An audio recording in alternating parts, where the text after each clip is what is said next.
Hello again. Today I'm joined by Dr. Chet Villa from Cincinnati Children's Hospital, and I'm happy to say that Dr. Villa is one of the leaders of Dystrophinopathy Clinical Network that we're envisioning going forward. And so this has been a very exciting opportunity for us and one that we think is a critical need for this community, given the fact that we have 8 approvals and growing. How to think about these approvals, how to layer on top of these approvals, and how to make sure that heart is beating and built to last. So with that, I'm going to introduce you to Dr. Villa, and he's going to talk about the DCRN, or Dystrophinopathy Clinical Research Network. Chet, welcome. Thank you so much, Pat.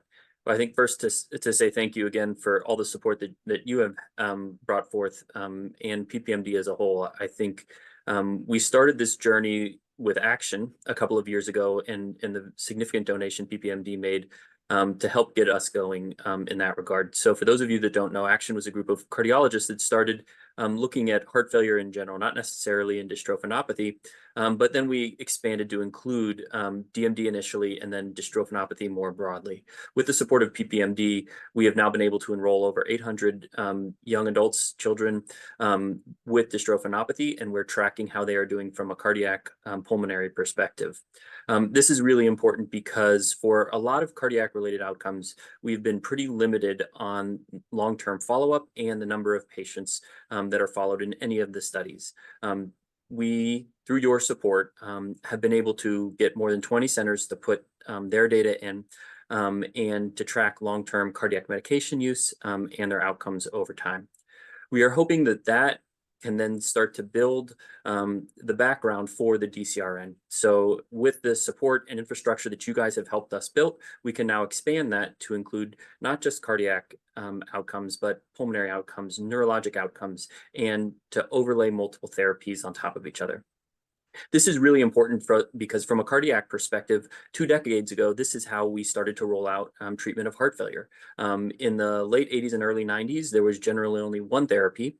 Then in the 90s, a number of studies that came out that built on the initial studies. So then they had 3 therapies that were showing improvements in outcomes. And then more recently, they've had an additional. And only after being able to do studies that show outcomes on not 1, not 2, not 3, but now quadruple therapy, which is the standard for heart failure, have they been able to really kind of track and show how outcomes have improved over time. We are hoping to do a similar thing with dystrophinopathy, both from a neurologic perspective and from a cardiac perspective. This is so exciting because we're in this era where we have 8 therapies that are already online and available and more coming. And I know that many of the patients feel once they've received, for instance, gene therapy or an antisense, that they aren't included in subsequent trials. So to really build this network and to be able to include these young people, both young and adolescents and adults, in trials going forward, I'd love to get to combinations. And I think maybe you think as well that the way to get here is this way.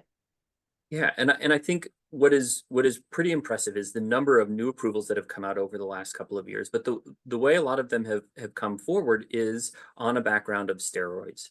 Again, I'll use my heart failure background as a nice example to be able to understand what was effective at what stage. We had to be able to put together combination trials. So when do you start, say, an ACE inhibitor from a cardiac perspective? When do you start a beta blocker? When do you start spironolactone or eplerenone? Those are all questions that from a heart failure perspective were answered 2 decades ago. I think we're at that point now with overall therapy for dystrophinopathy, and that's really important. It's an exciting time. A couple of years ago, we had steroids only. Now we have multiple therapies.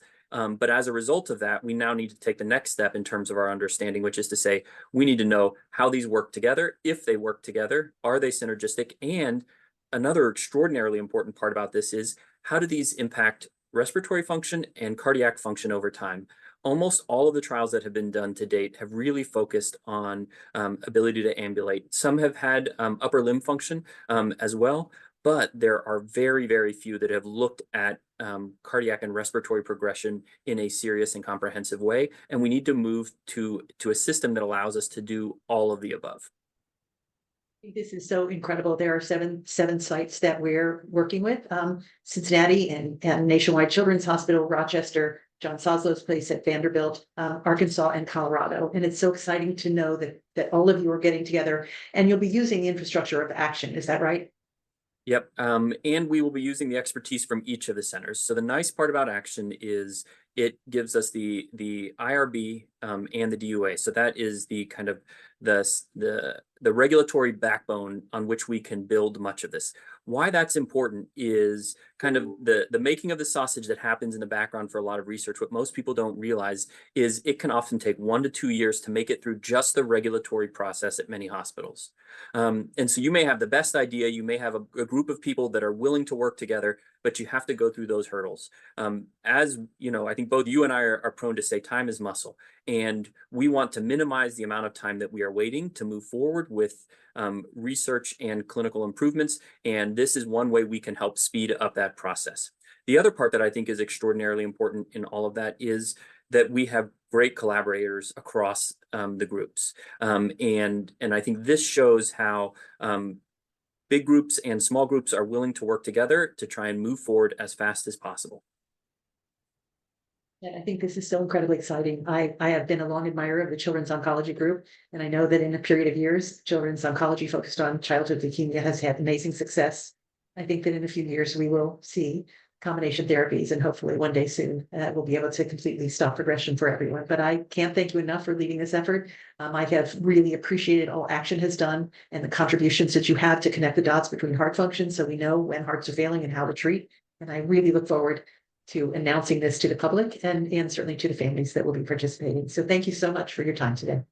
Thanks so much, Pat. And as I said, without the generous support of PPMD, generous and consistent support, we wouldn't have been able to get to where we are today. We have over 800 patients enrolled now as a result of your support, and we're hoping to hit 1,000 within the next year. And the DCRN is just another example of how we're going to move forward and keep people stronger for longer.